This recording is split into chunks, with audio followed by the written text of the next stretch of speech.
t'élevons plus haut, car tu règnes en ce lieu au nom de Jésus. Merci pour ta grâce et pour ta présence. Seigneur, reçois l'honneur et la gloire au nom de Jésus. Amen. Nous bénissons le Seigneur ce soir pour sa grâce. Nous lui disons merci pour tout ce qu'il accomplit au milieu de nous. Amen.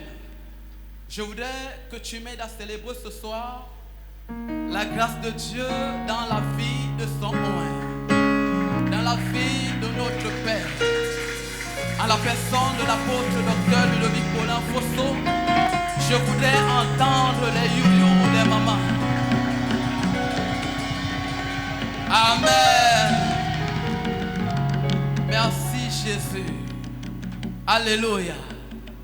Dis à ton voisin, bienvenue au mois de mai. Il y a des surprises que le ciel a réservées pour toi en ce mois. Amen. Et pendant tout ce mois, nous parlerons d'un sujet, d'un thème que notre Père nous a donné. Un cœur pur. Amen. Un cœur pur. Permets-moi, ou alors aide-moi à ouvrir ta Bible dans le livre de Ézéchiel, chapitre 11. Prenons à partir du verset 19 au verset 20. Ézéchiel, chapitre 11, du verset 19 au verset 20. Est-ce que nous pouvons nous tenir sur nos pieds pour honorer la présence de Dieu? La Bible dit: je leur donnerai un même cœur et je mettrai en vous un esprit nouveau. J'ôterai de leur corps le cœur de pierre et je leur donnerai un cœur de chair. Verset 20. Afin qu'ils suivent mes ordonnances et qu'ils observent et pratiquent mes lois. Et ils seront mon peuple et je serai leur Dieu. Amen. Amen. Assieds-toi au nom de Jésus. Ce soir, nous voulons partager un sous-thème que j'ai intitulé Un cœur nouveau pour un nouveau départ. Un cœur nouveau pour un nouveau départ. Mais pourquoi Dieu nous parle d'un cœur pur? Amen. Quelqu'un peut-il donner une réponse à cela? Pourquoi un cœur pur? Amen. En réalité,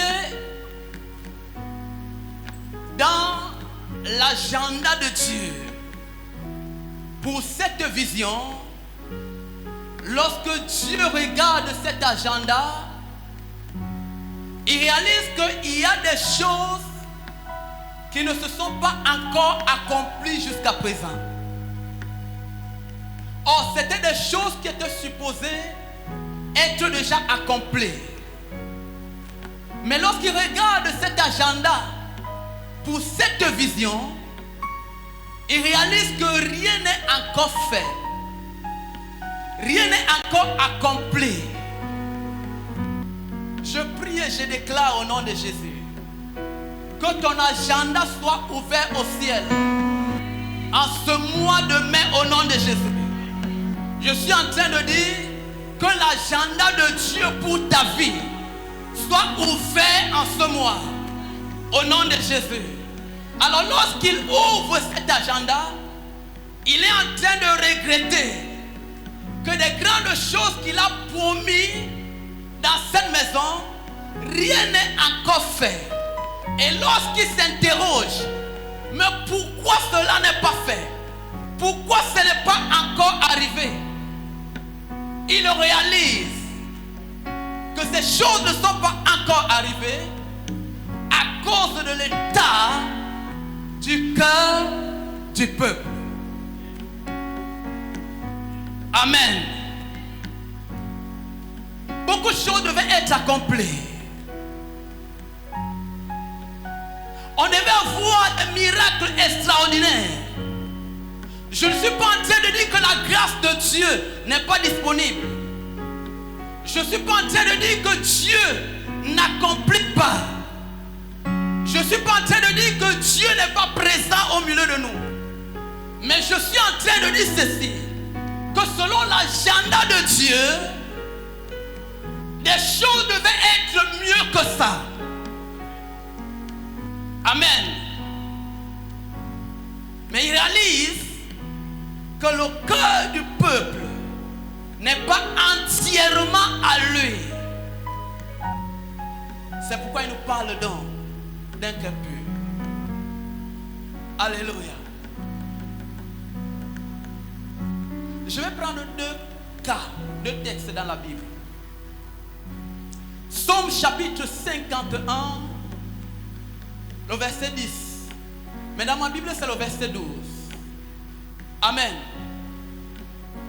Où David est en train d'élever une prière à Dieu. Écoutez-moi très bien. Je ne parle pas d'ici d'un nouveau converti. Je ne suis pas en train de parler d'un chrétien ordinaire. Mais je suis en train de parler d'un loin de Dieu. À la personne de David, il élève une prière à Dieu. Et ce n'était pas n'importe quelle prière. Mais c'était une prière de supplication. Oh, David, c'était un homme qui était oint 3 fois. Amen. David avait reçu l'onction royale. David était oint en tant que sacrificateur. Et David était aussi oint en tant que chanteur de l'Éternel. Donc en lui seul, il portait 3 dimensions d'onction. Mais regardez, c'est lui qui fait une telle prière à Dieu. Oh Dieu, crée en moi un cœur pur. Donc je suis en train de comprendre que David va dire à Dieu, sortir pour aller en guerre et remporter les victoires, c'est une bonne chose. Manifester l'onction de la guérison, des miracles, par la louange et l'adoration, c'est bien. Mais Seigneur, si je fais toutes ces choses, si j'accomplis toutes ces grandes choses,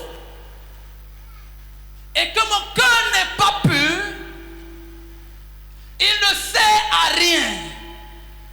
Et j'ai peur, je crains d'avoir fait tout cela, d'avoir prêché aux autres et passer à côté de l'histoire. Est-ce qu'on est ensemble? C'est pourquoi David fait cette prière. Oh Dieu, crée à moi un cœur pur. Le strophe ne m'intéresse pas trop. D'ailleurs, c'est la conséquence de ce que son cœur sera pur. Amen. Parce que si ton cœur est pur, ton esprit sera bien disposé. Alléluia.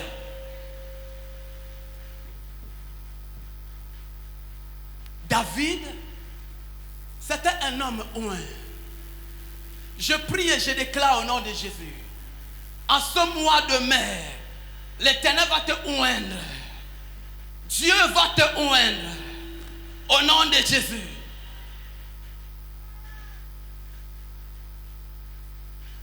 Et lorsqu'il fait cette prière à Dieu, Dieu agrée son cœur. Amen. Dieu agrée sa prière. Et Dieu l'exauce. Parce que David c'est quelqu'un qui trébuchait toujours. C'est quelqu'un qui traînait des casseroles.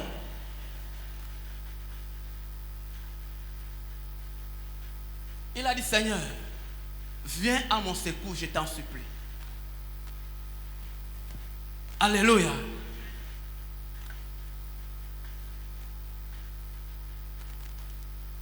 Le deuxième texte que je voudrais que nous analysions ce soir, c'est tiré dans le livre de Proverbes. Proverbes chapitre 4, le verset 23. Amen. Là-bas, il s'agit également d'un roi. Mais celui-ci, c'est Salomon. Amen. Les deux disent presque la même chose. David a prié, mais Salomon, à son tour, vient conseiller les enfants de Dieu. C'est comme un père qui rassemble ses enfants et leur dit, le terrain est glissant. Faites attention. Salomon est en train de dire ceci. Tu dis que tu vas chez les marabouts. Hello? J'ai connu les marabouts mieux que toi. Est-ce qu'on est ensemble? Tu dis que tu veux manger la vie. J'en ai fait au-delà, j'ai croqué la vie. Alléluia. D'ailleurs, tu connais mon score. Tu dis que tu cherches les femmes. Moi, je ne dormais plus à la maison. Mais je dormais seulement dans les hôtels. Elles sont ensemble. Donc, Salomon est en train de conseiller les enfants de Dieu.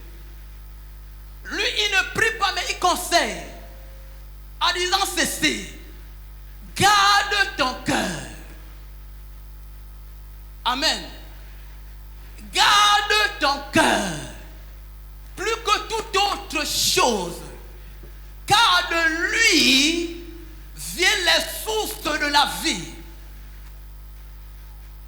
En conséquence, si tu ne gardes pas ton cœur, ce sont les sources de la mort qui viendront de là. Mais ce n'est pas ta portion au nom de Jésus. Il est en train de rappeler en disant, garde ton cœur plus que de l'argent. Garde ton cœur plus que toute autre chose. Garde ton cœur plus que ton épouse. Garde ton cœur plus que ton époux. Garde même ton cœur plus que tes enfants. Garde ton cœur plus que ton commerce. Parce que ça peut te détourner de la voie du Seigneur. D'ailleurs, les femmes que j'ai rencontrées m'ont amené à servir d'autres dieux. Mais moi, je te conseille, pour que tu ne tombes pas dans ce piège, garde ton cœur. Garde ton cœur. Je vais revenir sur David. Amen. Il dit, garde ton cœur. Car de lui viennent les sources de la vie.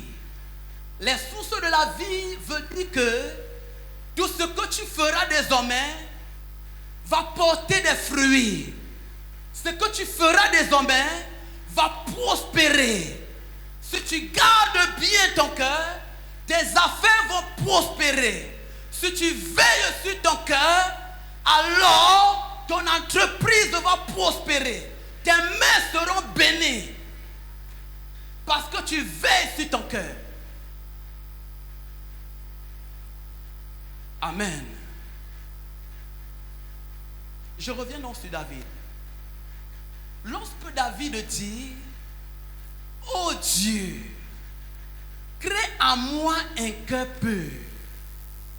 David avait compris quelque chose.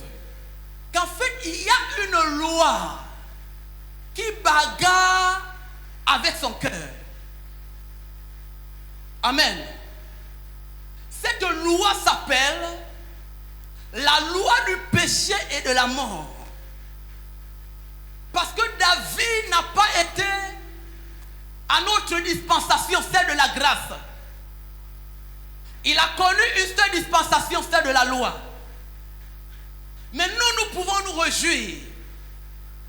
Est-ce qu'on est ensemble? Mais David va réaliser quelque chose. Si je n'appelle pas Dieu au secours, parce que cette dispensation de la loi peut m'écraser, peut me fasser, alors je dois l'appeler. Oh Dieu, crée à moi un cœur pur. Amen. Oh Dieu, crée à moi un cœur pur. Parce qu'en réalité, le cœur est comme une porte. Sur le plan spirituel. C'est-à-dire, ça donne l'accès. Ça te permet d'entrer et de sortir. Et c'est pourquoi la Bible déclare ceci. C'est de l'abondance du cœur que la bouche parle. Donc s'il n'y a rien dans ton cœur, tu ne pourras rien dire. Amen. Oh, Dieu dit, heureux ceux qui ont des cœurs purs, car ils verront Dieu. Oh, David voulait continuellement voir la face de Dieu. Est-ce qu'on est ensemble? David avait la soif de voir continuellement la face de Dieu. Mais pour qu'il soit capable de voir la face de Dieu, il fallait que son cœur soit pur devant Dieu. Hello? Oh Dieu, crée à moi un cœur pur. Crée à moi un cœur pur.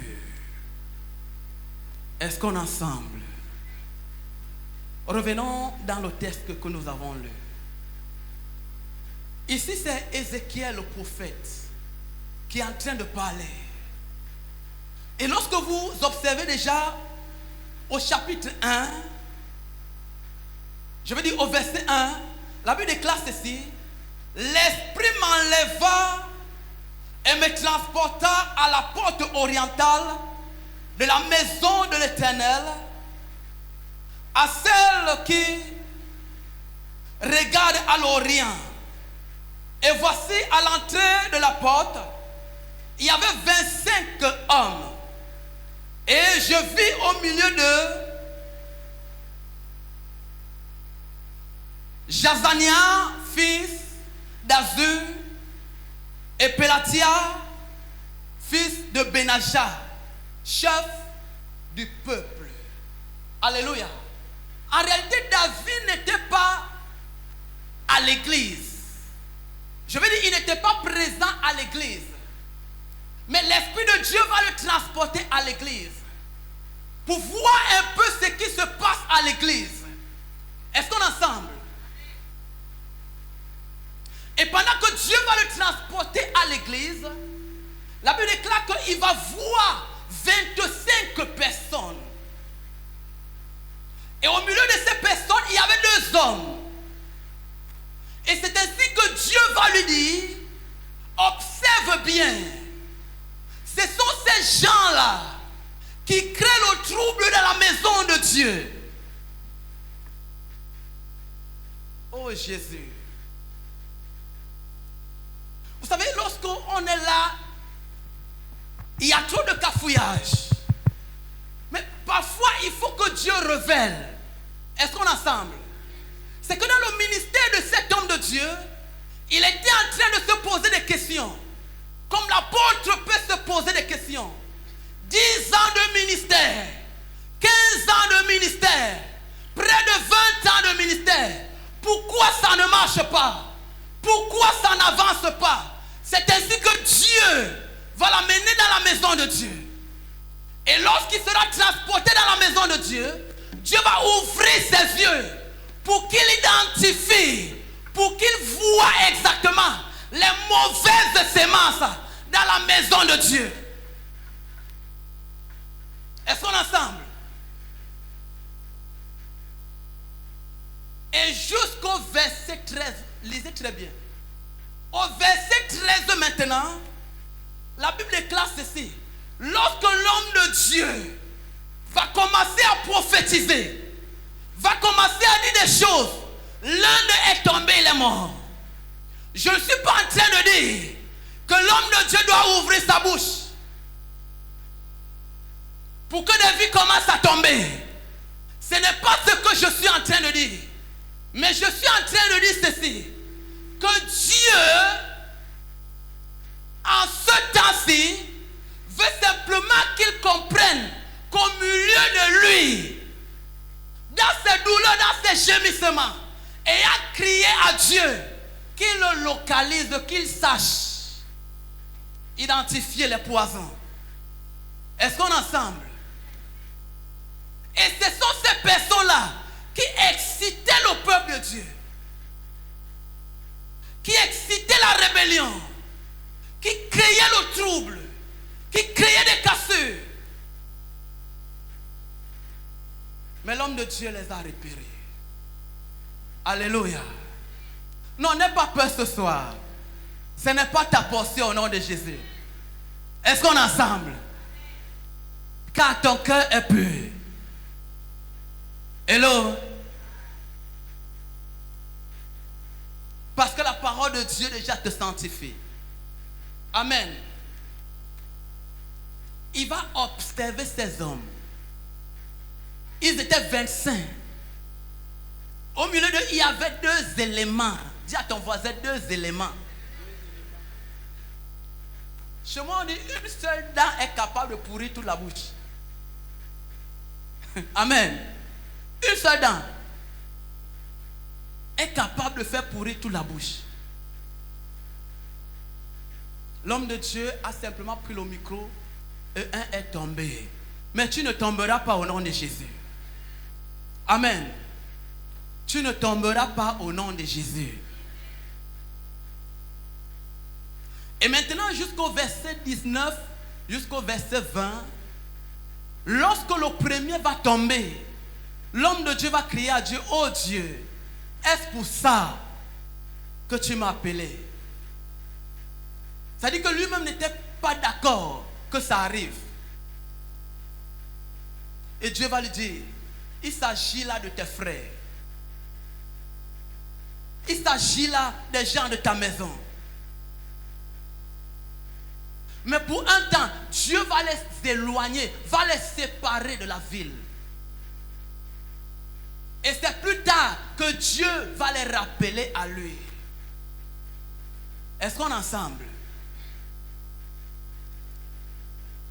Donc, lorsqu'ils étaient éjectés par Dieu, ils ont pris conscience et Dieu les a ramenés. C'est-à-dire, leur cœur était déjà transformé. Leur cœur était déjà renouvelé. Leur cœur était changé. Pour être désormais des véritables dons dans la maison du Seigneur. Amen. Un cœur nouveau pour un nouveau départ. Et c'est pourquoi donc, au verset 19, le Seigneur va dire ceci. Je leur donnerai un cœur nouveau. Et je mettrai en vous un esprit nouveau. J'ôterai de leur corps le cœur de pierre. Et je leur donnerai un cœur de chair. Afin qu'ils suivent mes ordonnances et qu'ils observent et pratiquent mes lois. Et ils seront mon peuple et je serai leur Dieu.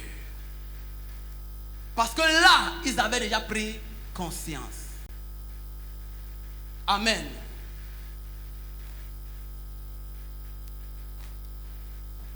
Je voudrais que tu observes quelque chose.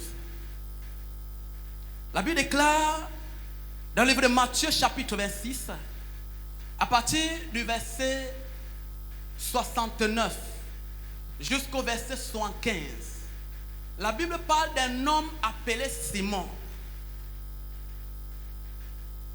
On l'appelait parfois Simon et parfois on l'appelait aussi Simon-Pierre.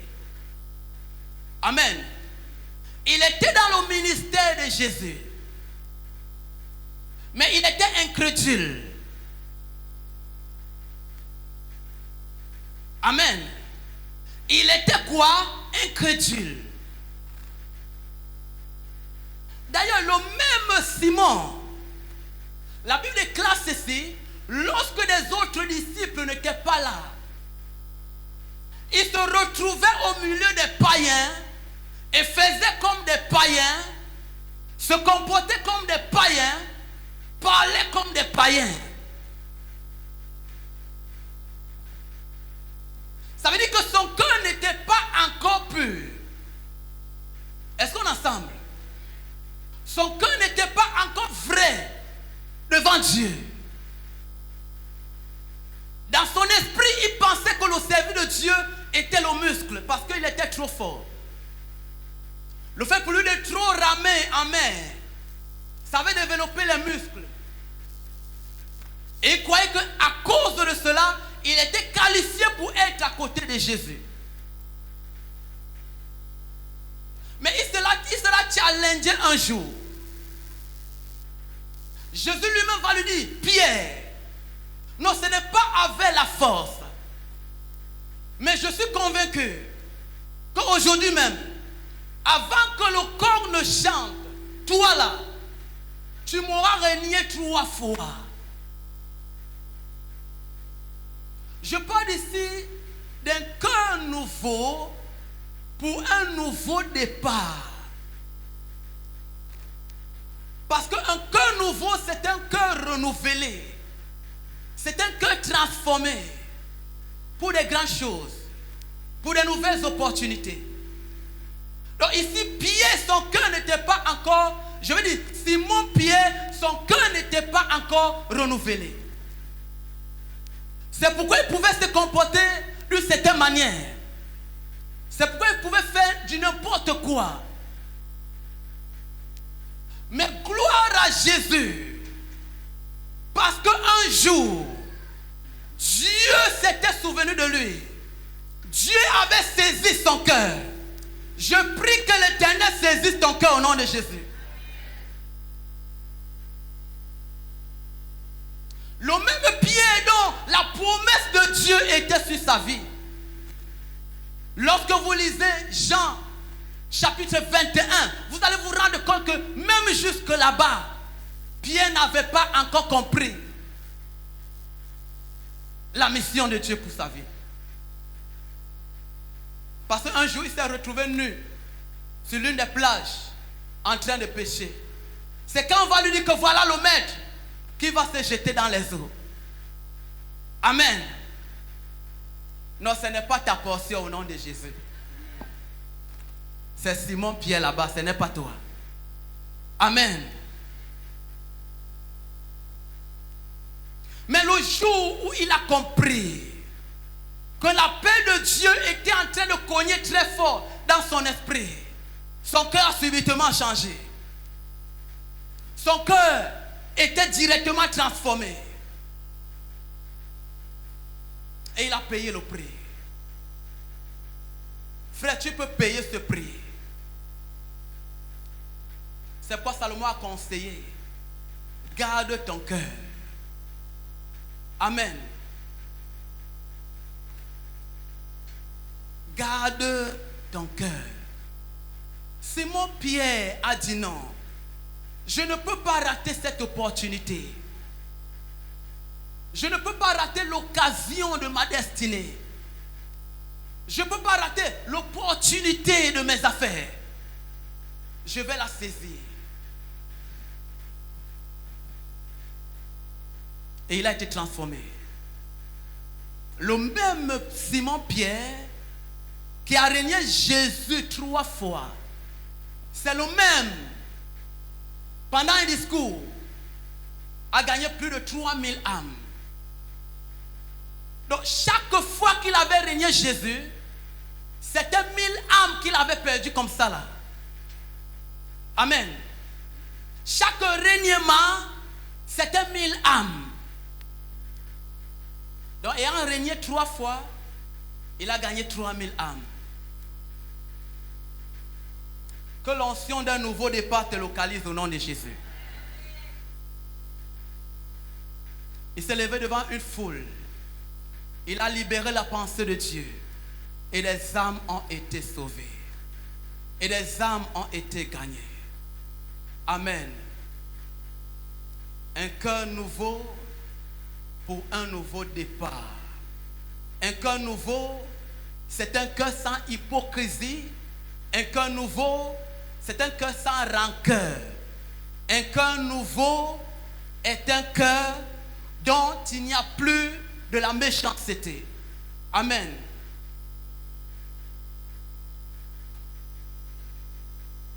Je prie que cela te localise au nom de Jésus. Comment obtenir un cœur nouveau? Acte chapitre 3, le verset 19. Amen. Acte chapitre 3, le verset 19. Là-bas, c'est Pierre qui parle. Pierre transformé. Pierre renouvelé. Est-ce que tu es là? Acte chapitre 3. Acte 3, verset 19 dit: Repentez-vous donc et convertissez-vous pour que vos péchés soient effacés. Amen. Il dit: repentez-vous donc. Repentez-vous donc.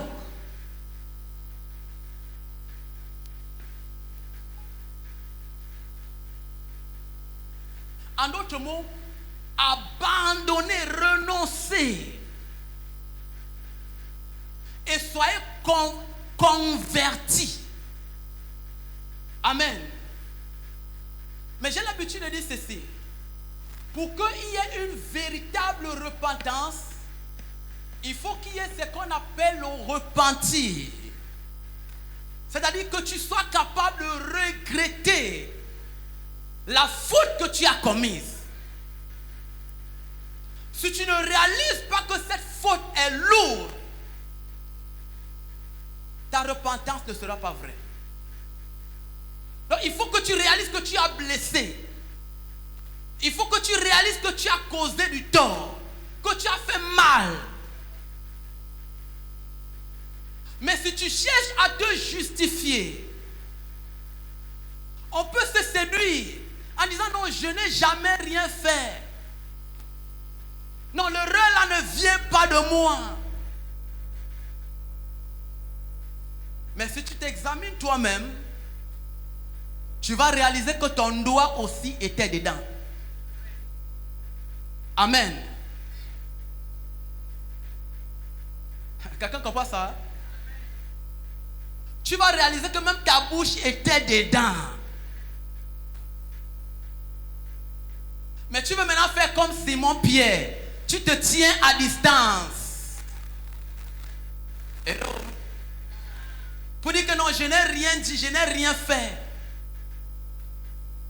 C'est les autres qui ont dit. C'est les autres qui ont fait. Non, arrête de te séduire. Réalise ton erreur et repens-toi. Maintenant, il parle également de la conversion. La capacité à changer. Hello? C'est ça la conversion. C'est cette transformation. C'est alors là que nous serons capables d'obtenir, d'avoir des cœurs purs. Amen.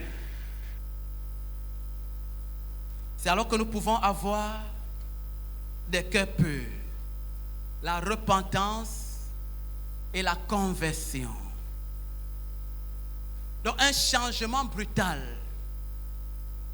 de comportement, de fréquentation, une nouvelle dynamique que tu adoptes. Je faisais telle chose, c'était une occasion de chute pour un frère ou une sœur, alors je décide de ne plus faire ainsi.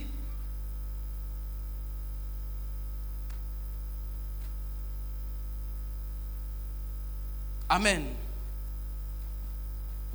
Est-ce que ce soir on peut prier?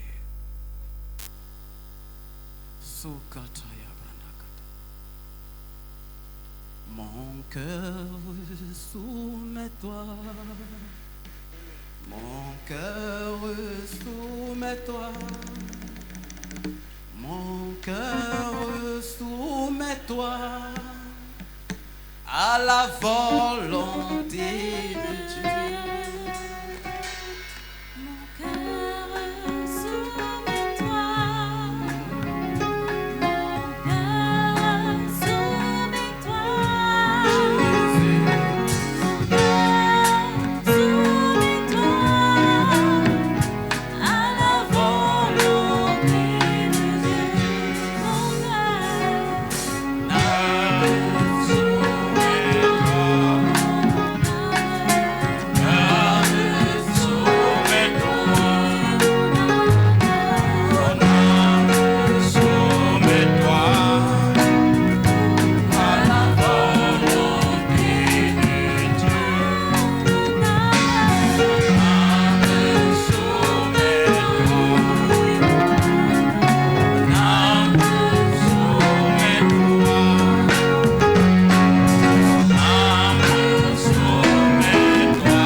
J'ai écouté ta parole.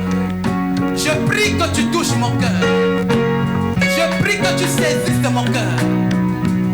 Je prie que tu transformes mon cœur. Au nom de Jésus. Oh Dieu, je t'en supplie. En ce mois de mai, ne me passe pas outre. Viens me relever, Seigneur. De là où je suis tombé. Envoie ta main, libère ta main, me saisis et me relever. Ouvre ta bouche et commence à prier. Ouvre ta bouche et prie. Père, au nom de Jésus. Yahweh, je prie que tu me saisisses ce soir. Je prie que tu me saisisses en ce mois de mai. Au nom de Jésus-Christ de Nazareth. Mon Dieu, mon roi. Je sais, je suis souvent allé loin de ta face. Je sais, ô roi de gloire, que chaque jour, je branche contre toi. Mais je prie, ô Dieu, pour mon cœur. Je prie, ô éternel, mon Dieu, d'avoir compassion de moi. Aie pitié de moi, Jésus. Pardonne-moi, ô éternel. Au nom de Jésus. Au nom de Jésus, nous avons prié. Amen. Lève ta main droite. Dis mon Père, mon Père. Mon Père, mon Père. En ce soir, en ce mois de mai, relâche une grande lumière dans mon cœur. Libère une grande lumière dans ma destinée. Libère une grande lumière dans ma maison, dans ce ministère. Ouvre ta bouche et commence à prier. Ouvre ta bouche et prie.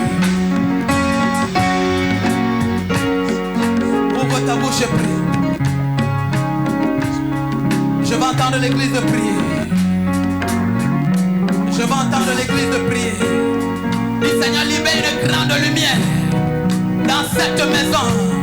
dans cette vision, dans mon cœur, libère une grande lumière. Libère une grande lumière.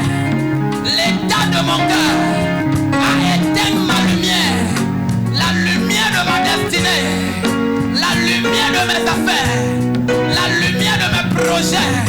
Mais oh Dieu, en ce mois, libère cette grande lumière. Afin que ma destinée brille. Afin que ma maison brille. Afin que mes projets brillent. Ouvre ta bouche, prie Jésus. Ouvre ta bouche, prie. Ouvre ta bouche, prie. Mon Dieu, mon roi. Seigneur, relâche cette grande lumière. J'appelle la lumière dans ma vie. J'appelle la lumière dans mes entrailles. J'appelle la lumière au Dieu. Partout il y avait des ténèbres. À cause de l'état de mon cœur impur. Mon Dieu, à cause des pensées iniques de mon cœur. Yahweh, à cause, oh roi de gloire, de la méchanceté de mon cœur. Mon Dieu, à cette nouvelle saison. Mon Dieu, mon roi, je prie de libérer cette lumière. De relâcher cette lumière. Dans ma vie au nom de Jésus.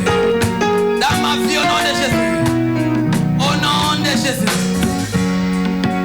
Au nom de Jésus, nous avons prié. Au nom de Jésus, nous avons prié. Amen. Nous laissons soin à notre Père de continuer ou de clôturer ce moment.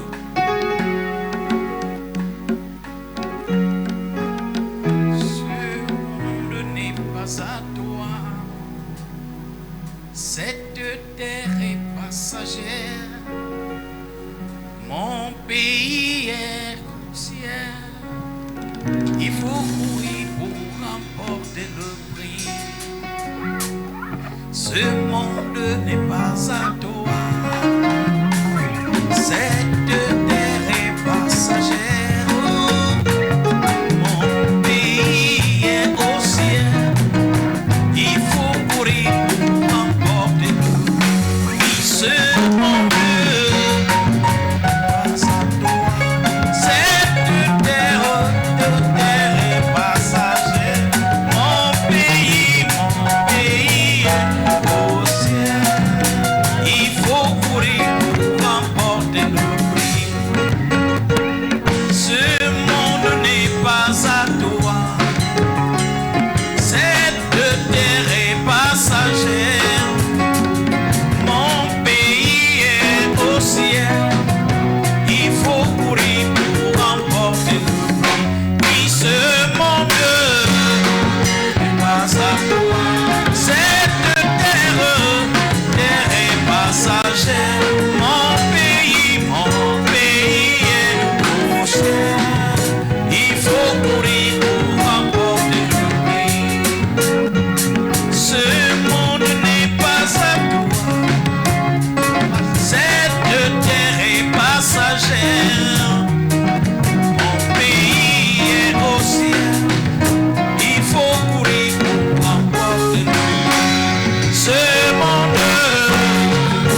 Jésus.